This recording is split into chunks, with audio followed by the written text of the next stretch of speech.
স্পর্শ করে নাই।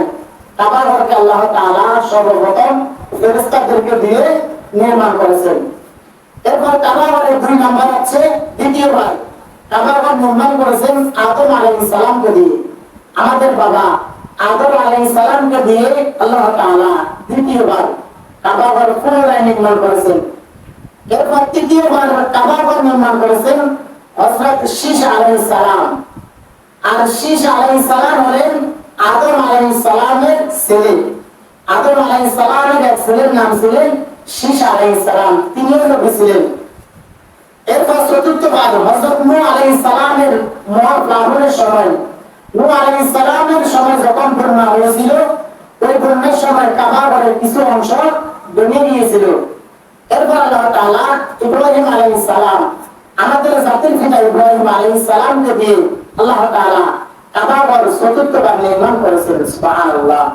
আল্লাহ রাব্বুল আলামিন কোরআনুল কারীমের 22 নম্বর সূরা সূরাতুল হাজির 26 নম্বর আয়াতের মধ্যে বললেন, وَإِذْ بَوَّأْنَا لِإِبْرَاهِيمَ مَكَانَ الْبَيْتِ أَلَّا تُشْرِكْ بِي شَيْئًا وَطَهِّرْ بَيْتِيَ لِلطَّائِفِينَ وَالْقَائِمِينَ وَالرُّكَّعِ السُّجُودِ। আল্লাহ রাব্বুল আলামিন বলেন, আর স্মরণ করো সেই সময়ের কথা যখন আমি আমার খলিল ইব্রাহিমকে কাবা ঘর পুনরায় নির্মাণ করার স্থান দেখিয়েছিলাম।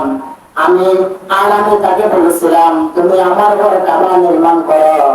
আমার আদেশ পাওয়ার পর আমার খলিল ইব্রাহিম আমার ঘরের কাজ শুরু করে দিল। ইব্রাহিম আলাইহিস সালাম তখন তার ছেলে ইসমাঈল আলাইহিস সালামকে বললেন, হে আমার বাবা, আল্লাহ তাআলা আমাকে তার ঘর কাবা নির্মাণ করার আদেশ দিয়েছেন। তুমি কি আমাকে এই মহৎ কাজে, এই ভালো কাজে তুমি কি আমার সাথে সহযোগিতা করবে নাকি? ইব্রাহিম আলাইহিস সালাম যখন তার ছেলে ইসমাঈল আলাইহিস সালামকে বললেন, ইসমাঈল আলাইহিস সালাম তখন বললেন, হে আমার বাবা, অবশ্যই আমি তোমাকে এই মহৎ কাজে সহযোগিতা করব। এক পর্যায়ে ইব্রাহিম আলাইহিস সালাম এবং তার ছেলে ইসমাঈল আলাইহিস সালাম দুজন মিলে কাবা ঘর নির্মাণের কাজ শুরু করলেন। আল্লাহ তাআলা তাদেরকে সকল কিছু জানিয়ে দিলেন, কাবা ঘর কতটুকু লম্বা হবে, কাবা ঘর কতটুকু চওড়া হবে, সকল কিছু নির্দেশনা, দিক নির্দেশনা দিলেন। এরপর ইব্রাহিম আলাইহিস সালাম এবং ইসমাঈল আলাইহিস সালাম কাবা ঘর নির্মাণ করা শুরু করলেন। এরপর ইব্রাহিম আলাইহিস সালাম এবং ইসমাঈল আলাইহিস সালাম আল্লাহর কাছে দোয়া করলেন,